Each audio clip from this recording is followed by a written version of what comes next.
Hola, soy Alejandro Rincón y desde hoy los voy a acompañar en la comunidad de ciberseguridad de IT Sitio Colombia. En esta oportunidad, Gustavo Aldegani, nuestro experto en ciberseguridad, nos cuenta cómo el concepto de Zero Trust redefine las estrategias de ciberseguridad presentes y futuras. Gracias, Alejandro. Y efectivamente, el concepto de Zero Trust hoy está más vigente que nunca, pero recordemos que es algo que tiene muchos años de antigüedad. Si nos remontamos a la viejísima época de los mainframes y las estaciones de trabajo totalmente dedicadas, todo estaba estructurado bajo un concepto de cero confianza, cero privilegios y solamente los requerimientos mínimos para poder operar. Obviamente después vino la revolución de las PCs interconectadas, el downsizing, internet y llegamos hoy a complejidades como nubes híbridas y vuelve concepto Zero Trust, concepto no confiar en nadie que no tenga determinado tipo de parámetros. Esto es algo simple de decir pero complejo de implementar.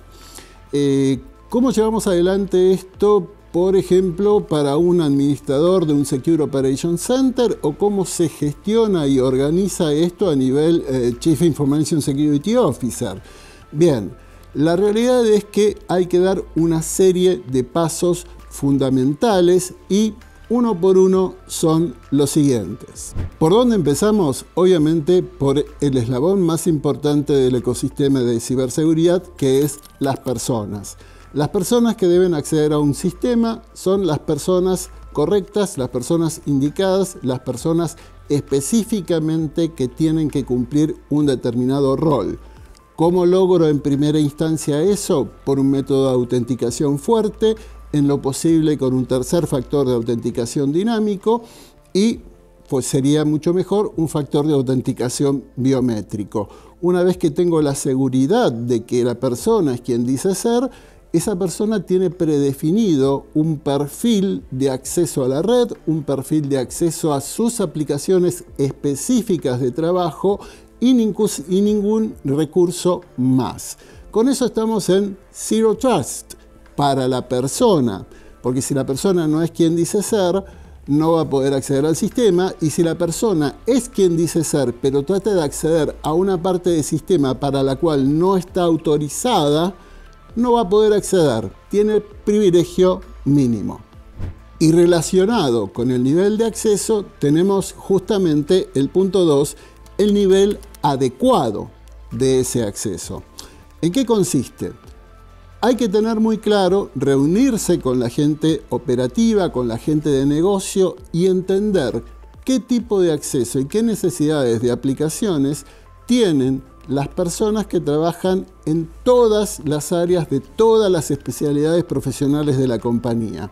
A partir de ahí, comprender cómo es esta estructura de perfiles y que cada rol de cada persona tenga asignado un perfil específico en la base de solamente lo que necesita para trabajar. Si en algún momento es necesario algún tipo de cambio o ajuste, se verá con la gente operativa y se definirá si es una excepción o si hay que cambiar ese rol porque realmente necesitamos otro tipo de accesos para la persona que cumple esa función. Tercero, tenemos que estar accediendo solamente a los recursos adecuados de la manera más segura posible. La idea es: nadie accede directamente, por ejemplo, a una base de datos. O sea, un usuario que debe interactuar con algún tipo de flujo de datos transaccional jamás accede directamente a la base de datos, sino que tiene una aplicación específica que trabaja sobre ese flujo de datos transaccional. La conexión entre la aplicación y la base de datos específica es un usuario de servicio, pero el usuario de mínimo privilegio es el humano que solamente interactúa a nivel de capa de aplicación, con lo cual no tiene ningún privilegio sobre la base, sino solamente determinadas acciones definidas en las N cantidad de aplicaciones que son las mínimas que necesita para trabajar. El punto 4 es justamente que las personas trabajen en el contexto adecuado. Años atrás, antes de la pandemia, Era incipiente el teletrabajo, pero la mayoría de las personas trabajaban en un contexto lógico y un contexto físico que estaba concentrado dentro del edificio de la organización, dentro del edificio de la empresa.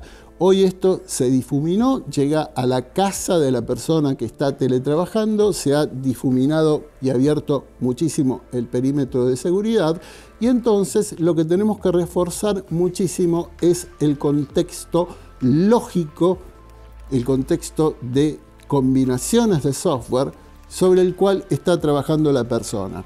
¿Qué queremos decir con esto como ejemplo?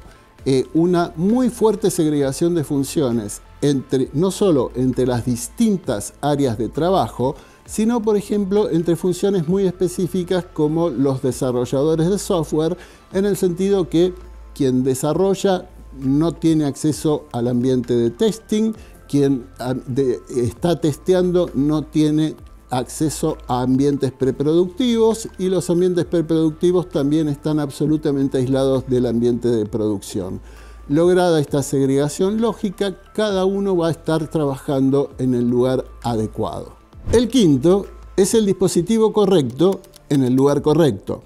Aquí empezamos a jugar con dos parámetros muy importantes.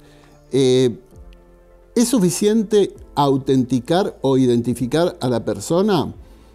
Es el primer paso. El segundo paso que habría que dar es poder identificar el dispositivo.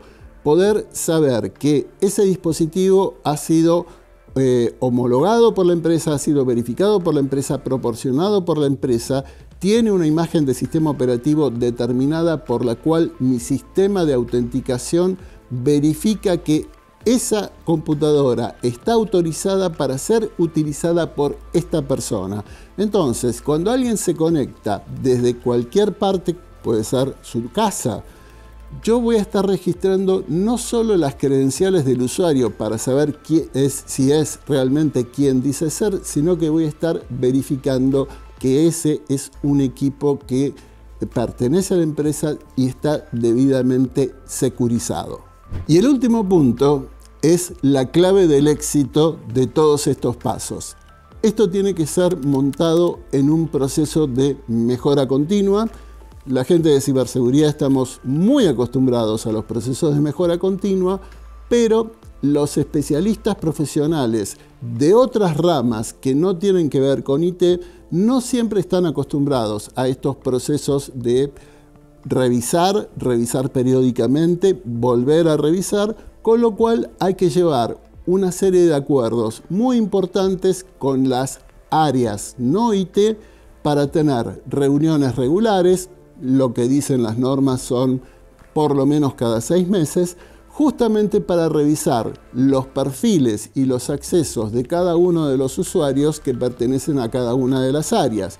Y ahí lo que pueden ocurrir básicamente son dos cosas: que la estructura de accesos se mantenga igual, o que el gerente del área haya detectado que se necesita un cambio, se necesita algún tipo de excepción. La excepción es algo momentáneo que dura una determinada cantidad de tiempo, pero si esa excepción se renueva y dura una determinada cantidad de tiempo, nuestra decisión tiene que ser: analicemos si esta excepción no debe dejar de serlo y pasar a ser parte de un nuevo perfil, porque indudablemente la necesidad existe. Y esta ha sido una síntesis muy breve, pero enumerando exhaustivamente todos los pasos de un ciclo exitoso para implementar el concepto actual de Zero Trust. Gracias, Gustavo, por tu gran aporte. Y eso es todo por esta edición de la comunidad de ciberseguridad. Y no te olvides, protege data sensible con Trellix en Sky High Secure Data Loss Prevention. Con Trellix en Sky High Secure, mantén los datos seguros donde quiera que residan. Protege la información crítica para el negocio, en reposo y en movimiento, en la red, en la nube y en sus terminales. Conoce más en www.trellix.com. Hillstone combina las capacidades de la plataforma Hillstone Security Management con la línea de productos NGFW para ofrecer a los clientes las características de ZTNA, admitiendo una amplia gama de esquemas de autenticación, dispositivos empresariales populares y sistemas operativos. Conoce más en www.hillstone.com.